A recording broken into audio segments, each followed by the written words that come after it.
We knew it had to come, but alas, how soon it has arrived. The Football Friday night finale is here, and it will indeed be grand, a special event, so you know that I had to dress for it. So this is your invitation to this invite-only affair. Join me for one final FFN, where everything is on the line and the best football is about to be played.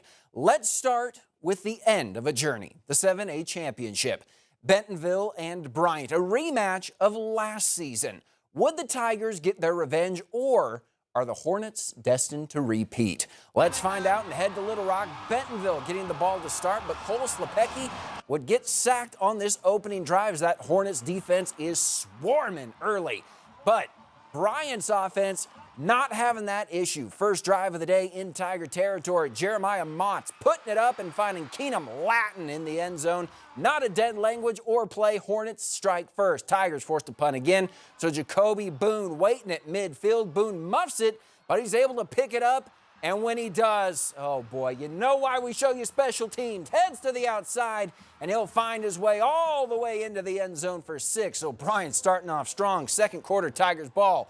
Evan Canode's pass to DeQuain Prevost is picked off by Terrium Jones, and Bryant would punch it in on the ensuing drive to keep Bentonville shut out at the half.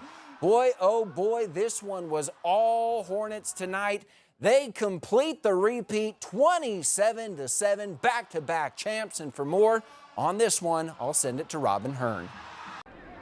A state title match that Bentonville and Bryant fans have seen quite a few times before. Third time, not a charm here for the Tigers after their starting quarterback goes out in the first drive of the game, and then a defensive line for the Hornets that was really strong. They just couldn't get anything going. For the first drive of the game, after getting sacked, Bentonville's quarterback Cole Slepecki was slow to get up. He would try to come back in for the second drive, but would get taken out of the game for good with a concussion. And a sophomore would come in to replace him, but there are 3 interceptions that would keep this offense from doing anything. Even on the run game, as the Hornets defensive line would stand that line and stop the Tigers' run and get some sacks along the way. Defense for Bentonville would wake up in the second half out of the locker room, keeping Bryant scoreless in the third. Following the game, Bentonville's head coach Jody Grant says they couldn't get anything going on all 3 phases. Just ask our guys to compete their tail off. I thought our defense did that. They played really good. Got some big time stops. We just couldn't do anything offensively to flip the game around, and didn't get ourselves in a situation to make it a 1-score game, which we had hoped we could do. And with this loss, Bentonville's win streak will end at 12. Tomorrow night, it's going to be Greenwood and Shiloh right back here at War Memorial Stadium at 6:30 p.m. For now, at War Memorial, Robin Hearn, 5 News Sports. Thank you, Robin. And so the 7A season comes to a close with Bryant once again sitting upon the mountaintop. But that is not it for our highlights here in studio. We'll bring you action from the 3A and 4A brackets as those teams look to punch their ticket to state next week. That and more coming your way after the break.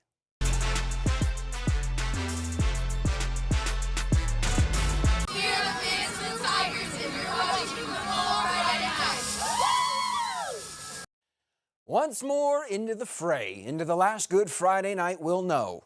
Until next season. Welcome back to the Football Friday night finale. We turn now from state title games to the teams hoping to reach War Memorial next week. And we'll begin in 4A. Now, Elkins exercised their state demons last week by taking down Arkadelphia, the team that beat them in Little Rock last season. So the question became, would the bugle once again echo at War Memorial, or would they too fall short? An elite mascot matchup in Stuttgart tonight. The Elks taking on the Rice Birds. All defense through the first quarter, but first play of the second, that offensive motor gets to running. Connor Ham, like MC Hammer, can't touch this, goes clean into the paint. Elks up 7.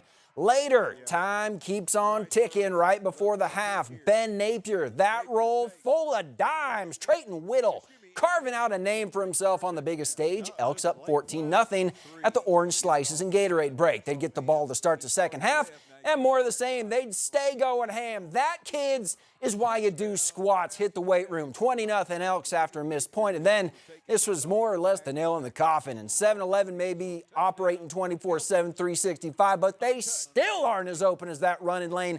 It's ham again, and you should know by now, what's coming next. Fear the bugle, baby. The Elks are heading to the state championship to face Dardanelle after taking down the Ricebirds 55-21. Now to the 3A bracket we go. The first of the two 5-country teams left in it. Top seed Mansfield hosting Salem tonight. And the Tigers were giving them a trial by fire from the get-go. Andrew Burton emerges from the crowd, and he'd keep on running till Christmas if the field was long enough. Mansfield stunting on him early and testing the old adage, 2 is better than 1. And joy to the world, Jeremiah was a Tiger and a real good friend of mine. Jeremiah Burton, don't need to see to believe that he's in 8-0 red. Next Mansfield possession, when your run game is good, the pass game is open, and Andrew Burton seeing more green grass ahead of him than Snoop. Fire up the fight song, he's in again.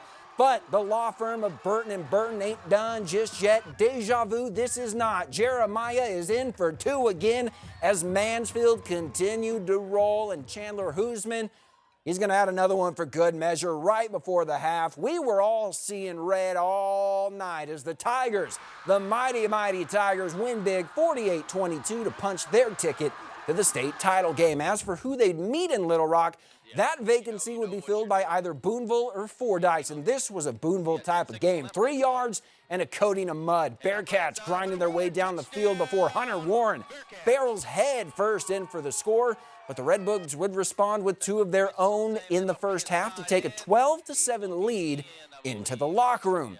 But the end zone infestation was not over yet. It had been all ground game to that point.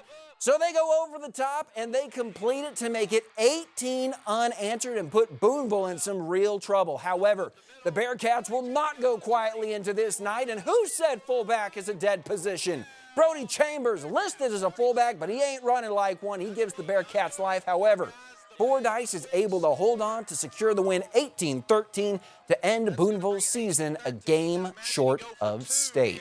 And with that, we have reached the end of the highlights, but I am holding on to this for as long as possible. So while the moving pictures may be retired for the offseason, we can still take a look at what's to come next Saturday at state. So for the final time this season, I send you to break, and we'll turn out the lights together on the other side.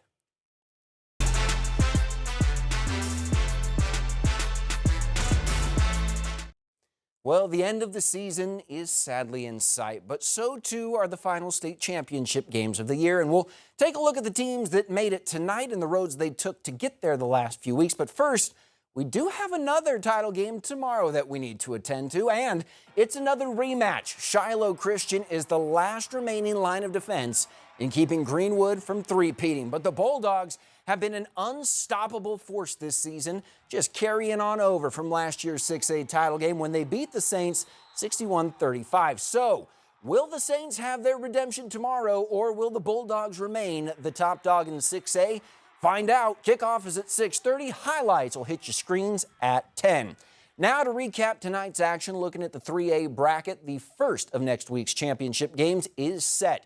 Mansfield will face Fordyce. That game kicking off at noon. While in 4A, the Elks and their feared bugle will once again echo the corridors of War Memorial as they look to defeat the only team to best them this season, the Dardanelle Sandlions. Kickoff for that matchup, and it should be a good matchup, is set for 6:30. Well, the time has come. It can no longer be prolonged. And first, let me say thank you for welcoming us into your homes and celebrating the great sport of football with us every Friday. But we have reached that inevitable moment that we know will arrive each year when the first kickoff sails into the fall air. Yet, we all try to forget with each passing week. The end. The last football Friday night. And so it goes. The lights now turn off for the final time, sending that Arkansas landscape into the cold darkness of winter. But while we may not see the lights, they live on in the fans whose hopes spring eternal for next season, in the schools whose pride doesn't expire when the clock hits 0.